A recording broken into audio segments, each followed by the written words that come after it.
Alors, Eduardo Lopez Pisano, il fait partie de ce qu'on appelle l'école de Paris, la troisième école de Paris, de Montparnasse, c'est-à-dire des gens qui se sont installés à Montparnasse, c'était son cas, quand il est venu d'Espagne. Le premier aspect, en venant à Paris, c'est de retrouver d'autres artistes espagnols. Et donc, quand on arrive de l'étranger, on se regroupe. Ils avaient l'habitude déjà en Espagne de travailler ensemble, les artistes. Hein. Mais là aussi, ça a été la même chose à Montparnasse. Donc, ils se retrouvaient dans des cafés à la mode et ils s'échangeaient des conseils. Quelquefois, ils se prêtaient de l'argent. Et puis surtout, ils appréciaient bien de prendre une petite bière ensemble. La première action, c'est que c'est un expressionniste. Un expressionniste, c'est quelqu'un qui va délivrer un message, et il le délivre, et puis les autres, c'est ceux qui vont recevoir ce message, ou bien ils le comprendront et ils l'apprécieront, ou ils ne l'apprécieront pas du tout. Ce qui veut dire que Pisano ne fait pas nécessairement toujours l'unanimité. Mais à l'inverse, vous me demandez quelle est sa caractéristique, je crois que c'est une liberté. Alors est-ce que cette liberté, elle est née du fait qu'il en a été privé? C'est pas impossible, c'est-à-dire ça c'est très important. Deuxièmement, je pense qu'il a été quand même formé par les grands d'Espagne. Il a toujours aimé en particulier Goya. On trouve vous savez, quand on parle d'un artiste, on est toujours de le comparer à quelqu'un d'autre. Alors, je vais vous donner deux noms par exemple. Quand on regarde Pisano, j'entends toujours dire un peu la même chose.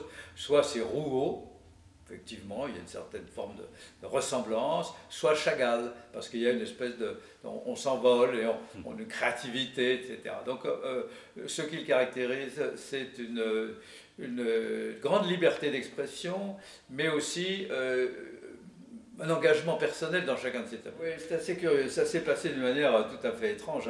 Je crois qu'il y avait à Saint-Cloud, vous savez, il y a eu beaucoup d'Espagnols qui étaient déjà installés depuis longtemps. Et dans le fond, quand on fabrique des bons produits, et en particulier de la culture d'orange ou autre, il y avait un homme qui s'appelait Tormos. Et Tormos, espagnol, et mon père, en allant chercher ses oranges ou ses tomates, parlait avec Tormos. Et Tormos se dit, ah, tengo un amigo, etc., qui est votre ami? Eh bien, il s'appelle Pisano. Et c'est comme ça que ça a démarré, tout simplement, d'une manière tout à fait empirique.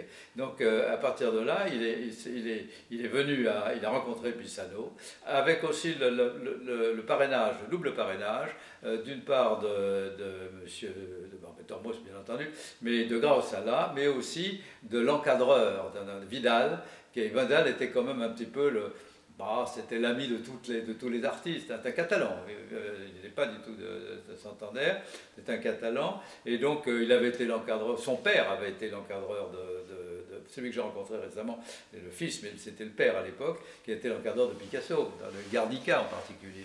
Donc des gens qui avaient une connaissance, une puissance et que tout le monde respectait profondément. C'est comme ça, c'est dans ce lieu-là, en allant le samedi, nous avons à la maison encore quelques Grausala, peut-être on aurait pu en donner d'autres, mais enfin on en a plus, mais on en a, et c'est quand même derrière le père spirituel de toute cette équipe, c'était quand même à l'époque Grausala et sa femme aussi, qui a toujours joué un grand rôle dans sa vie. Dans la famille, il y avait des gens qui étaient dans le milieu artistique, etc. Mais peut-être aussi parce que déjà Grausala avait sensibilisé mon père à ce type de peinture. Il passait des vacances, il est venu chez nous, on avait une maison de famille près de Dieppe, et Grausala lui passait ses vacances à Honfleur, qui est vraiment très près aussi, c'était à 1 heure et quelques de Dieppe. Et donc, je pense qu'il y avait déjà une certaine approche. La deuxième raison, c'est que mon père avait vécu à Burgos, et qu'il avait passé 2 ans à Burgos, et il avait certainement une certaine nostalgie, d'ailleurs c'est le nom de la prochaine exposition, Nostalgia, ça voulait dire quelque chose d'assez fort, et Pisano, effectivement, là aussi il y a une certaine forme de nostalgie, donc il se retrouvait sur des terrains communs. Qu'est-ce qui l'a intéressé? Je n'ai pas répondu précisément à votre question. Dans la peinture de Pisano, je pense que c'était la richesse de sa création, les couleurs, parce que la couleur, elle permet la joie, elle permet autre chose que la nostalgie. Je ne suis pas sûr que Goya était si joyeux que ça. Et donc, cette espèce de bouquet, cette effervescence, cette créativité, par rapport à André Licois qui élevait ses enfants mais qui travaillait comme directeur dans une usine du groupe Saint-Gobain. Ben, quel rêve tous les... Et je le comprends parce que moi-même, j'étais assez éloigné de tout ça et après tout j'ai pris une relève et en prenant cette relève j'ai mieux compris qu'on pouvait aimer la peinture de Pissarro. C'est un homme étrange, c'est un homme différent des autres hommes. C'est peut-être ça qui a fasciné mon père. Alors, cette nouvelle exposition, elle est faite évidemment avec une équipe totalement différente de la première. Mais donc, le maire de Saint-Cloud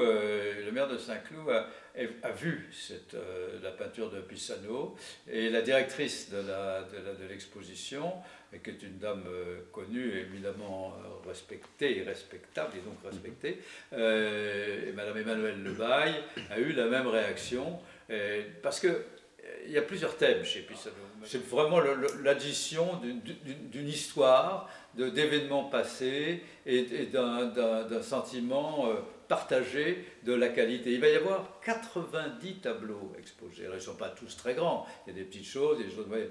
La sélection a été faite par eux. Moi, je ne suis pas intervenu. On leur a dit, voilà, la collection est importante, vous pensez bien, parce que dans 20 ans de mécénat, il y a de quoi remplir les différentes pièces d'une maison. Et donc ils ont choisi les tableaux et en même temps ils ont choisi sur chacun des thèmes, sur des nus ou sur des tableaux religieux ou sur des tableaux des paysages, etc.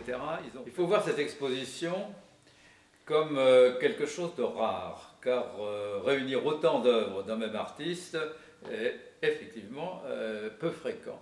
Deuxièmement, je pense que la peinture espagnole, elle connaît un grand succès quand les gens ont la possibilité de la connaître. Elle n'est pas actuellement assez connue. On ne parle que de certains artistes, mais pas des autres. Ça, c'est une deuxième raison.